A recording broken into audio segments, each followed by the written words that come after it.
have been listening to all the panelists, for a long time, and it seems that they have been talking about just one system, AI system. And you know that when we talk about AI, we talk about systems, not just one system, because one system is inert. So if you are familiar with, Great Gatsby, 1984 by George Orwell, they have been talking about systems. And when you have systems, you create unbalanced, environment.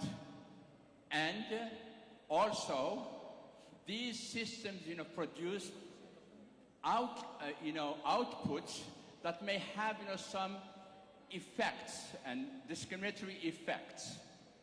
So with these systems, how are we going really to protect, people from discrimination? Because when we produce outputs that may have, some discriminatory effects on people based on gender, sex, age, health, and the list is so long. And right now, what's really happening in Europe with the rising of the right, wings in politics, they may use, the AI systems, to discriminate against people who do not, belong to their space. So how can we really protect, people from just, throwing them into the mouth of discrimination? Because we have been fighting discrimination for many, many, years and decades and maybe centuries, and we haven't yet come out, with a sustainable solution that can protect me. So now the space is very open. With data, with the outputs, they will know who I am, what sex I am, what age, what religion, what ethnic groups I belong to. So how can we, how this system can protect me as a citizen, from this planet? Because IA systems is for the planets, not only for one, area in the planet. So when we belong, to a planet and we are not well equipped in IA, system and education, they have talked about education, so I'm lagging behind. And so how can I really not be stigmatized in these systems? And thank you. Okay, thank you so much for your question. Probably, I don't know if anyone can, yeah. Thank you so much for this question. And indeed, this is the main question that even Elon Musk is asking. We are trying to find how to protect ourselves from AI revolution. Because it's not only, by the way, it's not only one system, by the way. And even one system can be combined by some subsystems. And every subsystem can also be combined by some other subsystems. And saying a system or systems, it may be the same thing, but the definition of AI, just to answer first the question of Dr. Kadili, AI is a model, algorithm, a machine that can think like human, but it's not human. To solve some questions, some issues, some problematics that we can face in life. That's AI, the definition of AI. I'm not changing something that is mentioned by Dr. Bouchantouf because it's a detailed answer. I'm just giving the common definition of AI. An algorithm that thinks instead of human. But how to protect ourselves from this object, this entity that thinks instead of me? This is a global question. We cannot really say how to protect it in one panel. It will need a lot of studies that can be launched internationally to find one answer. Well, the the danger of AI depends on who trained that model.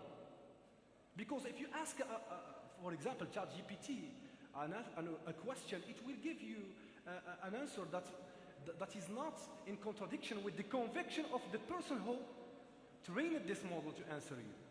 So this is the main problem. Who trained the model to answer me first? Who is behind this model? Who built this model? That's the main problem in my opinion. Okay, Zouheir, and then okay. Yes.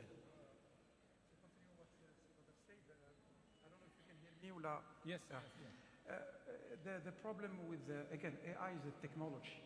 And as Badr said, behind this technology, there are people. The main way, and again, let's not forget one thing. At the end of the day, when we talk about smart cities, when we talk about cité, la cité, c'est le lieu de la différence. C'est le lieu où il peut y avoir de la création d'idées.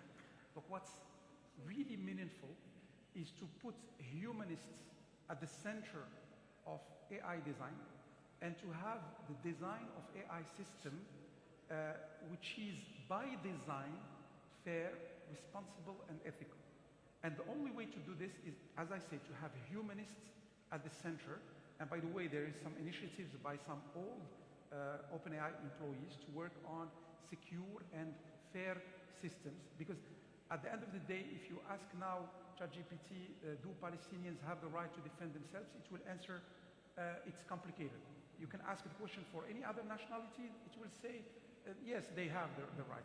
So again, it's, as Badr said, it's the reflection of the people who designed it. And it's important, I think it was discussed before, it's really important to have some international body or organization that regulates how AI models are designed in order to be sure that we are not either discriminating, but not only discrimination, there is also a danger of killing people using AI systems.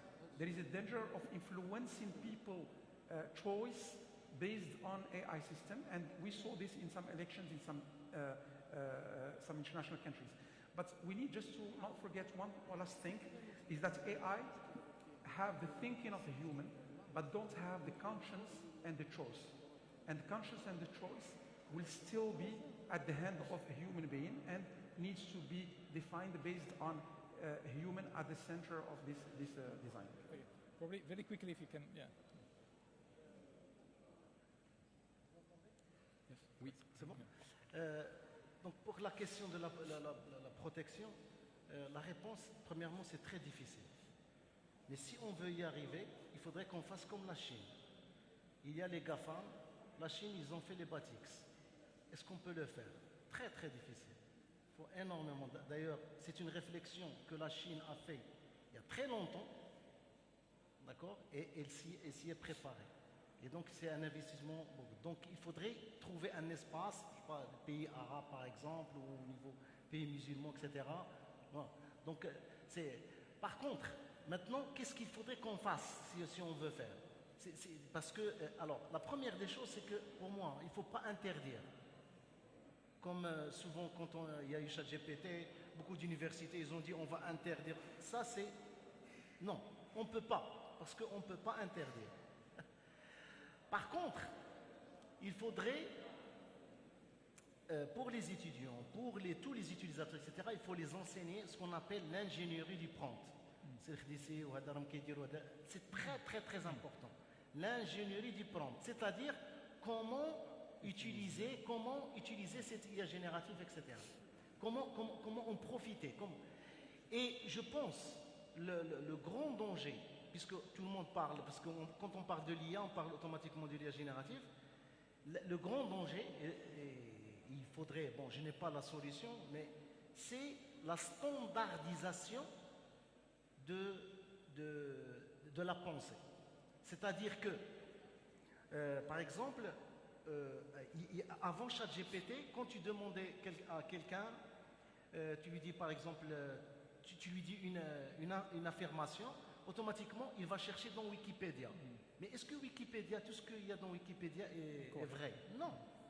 Maintenant, qu'est-ce qu'ils font? Quand tu poses une question, automatiquement, il va vous dire, J'ai posé la question à ChatGPT et voilà ce qu'il m'a donné. Et le problème, c'est qu'il prend la réponse comme vraie. Donc il faudrait qu'on... Non, il faudrait... donc Serdissi, on a parlé de la question palestinienne, etc. Et c'est ça ce qu'il faudrait. Donc il faudrait qu'on enseigne nos étudiants, nos professeurs, etc. Comment utiliser, comment faire profiter, comment l'utiliser, cette IA, ce qu'on appelle l'ingénierie du prompt, en attendant qu'on puisse faire l'équivalent de ChatGPT, etc. Zouheir, il a parlé des open data, c'est hyper important. On ne peut pas, l'intelligence artificielle ne peut pas progresser au sein de notre pays s'il n'y a pas des open data.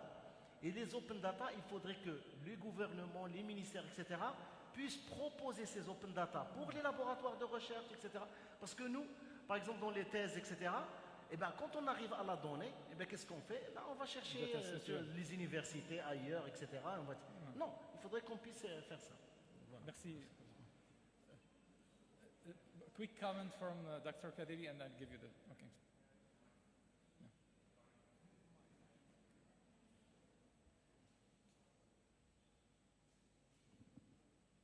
Dr. Ben Hichou, thank you for the definition. It's so simple, so clear, and that's the one. It's the development of an algorithm that will use a huge data to solve a problem. And for education, that's exactly what we have. How could we make education not one size fits all, but for a personalized that? So much for that. Now to the question, how do I protect myself from a system, right? Is he still here? Yeah. Oh, yeah. I mean, there are two schools of thought.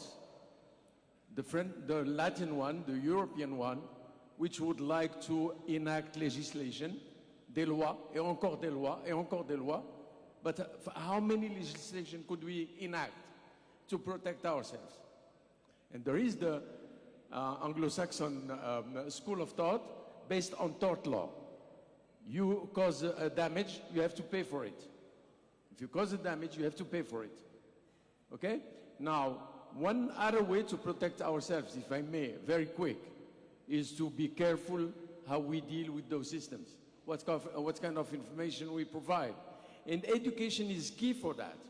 Education not at the adult level, but very, very, very early age.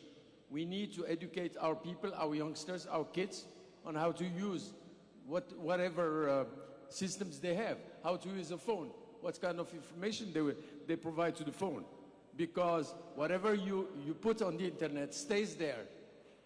And that could be jeopardizing. So education, educating our people, educating ourselves how to interact. And choosing a school of thought. In Morocco, we have la CNDP, la Commission Nationale de Protection des Données à Caractère Personnel, which is doing a great job. So that could be one. Other countries, Europe has enacted a legislation. The United States are still, China did, and there is a whole dynamic in that. Choose your thought. Thank you. Thank you. So up to you. Okay. بسم الله الرحمن الرحيم. شكرا لسيد عامل الإقليم صاحب الجلالة على إقليم بركان على تنظيمه المتميز. خلال القرن العشرين الميلادي عرفت البشرية ثغورات علمية كثيرة، وأخص في هذا المقام عقد الثمانيات الذي يسمى بالعقد الذهبي للعلوم، وهو العقد الذي عرفت فيه ثورة المعلوماتية هذه الثورة